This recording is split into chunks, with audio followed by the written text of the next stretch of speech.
The integrity of our country's election system is under attack.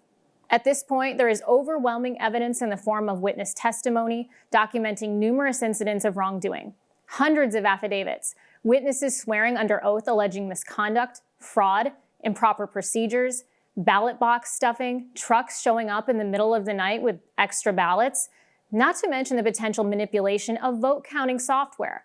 The list goes on. Whether Donald Trump or Joe Biden is sworn in as president on January 20th is immaterial at this point. The election process needs to be investigated and fixed. Because at the end of the day, Americans must have confidence that the person being sworn in is in fact the rightful winner of the election. Furthermore, some find it difficult to believe 5 states independently decided to stop counting votes at 2 a.m. on election night, only to have extreme and statistically unlikely vote counts the next morning. Is it simply a matter of an antiquated voting system, or is it something far more nefarious? Was there voter fraud en masse? Significantly more tangible evidence exists than there ever was of Russian collusion, yet these allegations are being mocked by the mainstream media and members of the Democrat Party. They are keeping with the narrative, Joe Biden is the president, nothing to see here, move on. 2 very distinct possibilities exist. 1, Joe Biden is president and all the witnesses are lying, falsely signing affidavits under penalty of perjury.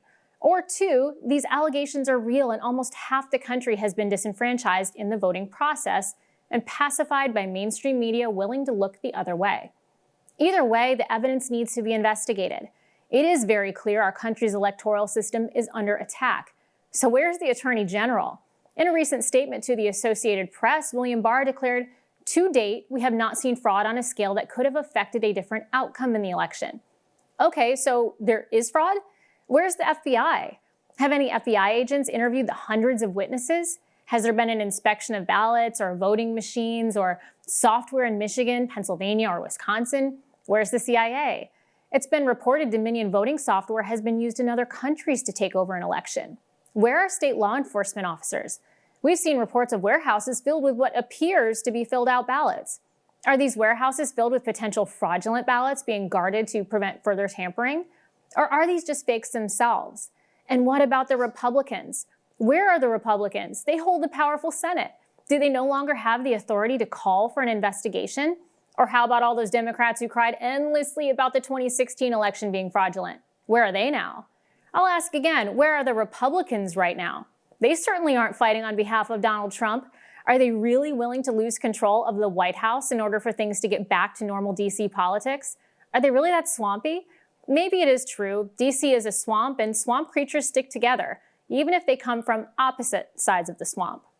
Forget what the millions of Trump supporters want. Forget the due process of law. Forget the incredible foresight of our founding fathers, putting checks and balance into our Constitution. Just wear your mask and accept that the federal government knows what's best. It has been called the deep state, and it is very real. Donald Trump is a threat to career politicians.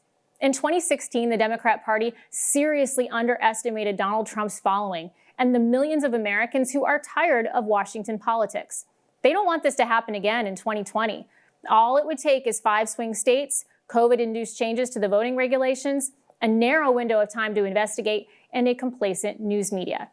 Speaking of mainstream media, Fox News has joined the parade of media bias against President Trump and has pretty much now abandoned half the country in the process. We at One America News welcome you here. We'll report the news and let you decide for yourselves. That's the job of journalists. We dig for the facts. We report them to you and let you determine who is telling the truth and who is not. That is why the Founding Fathers added a free press to our constitutionally protected rights. That, folks, is the America we know and love. And we want to hear from you, our viewers. If you have questions for our panel or comments on the show, send us an email, weeklybriefing@oann.com. Remember to watch Weekly Briefing every Saturday and Sunday at 2 p.m. Eastern.